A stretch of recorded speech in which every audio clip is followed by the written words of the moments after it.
fazer uma slime só apenas com cola e tênis pé, o talco, pessoal. Então, bora lá fazer, mas antes, já deixa o like e se inscreve aqui no canal. Então, bora lá fazer.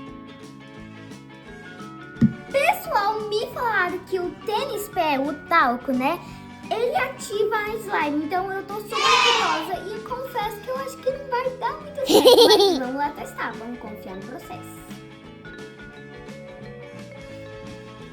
Nossa, tá um cheirinho tão bom, pessoal. Uau!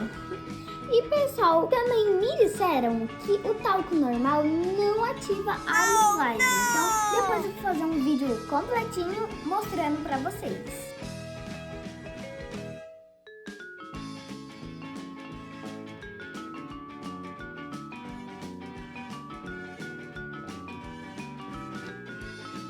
Pessoal, estou começando a ficar com medo de não dar certo. Porque eu já coloquei, não tá ativando. Oh, não!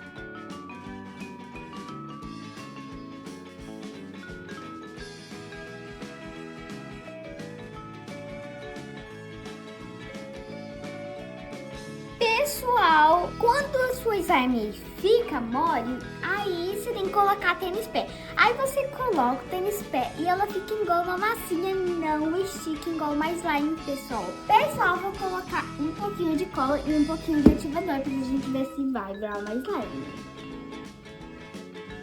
Pessoal, ela não deu certo nem com mais cola e mais ativador. Espero que vocês tenham gostado do vídeo. Um beijinho no coração de vocês e tchau!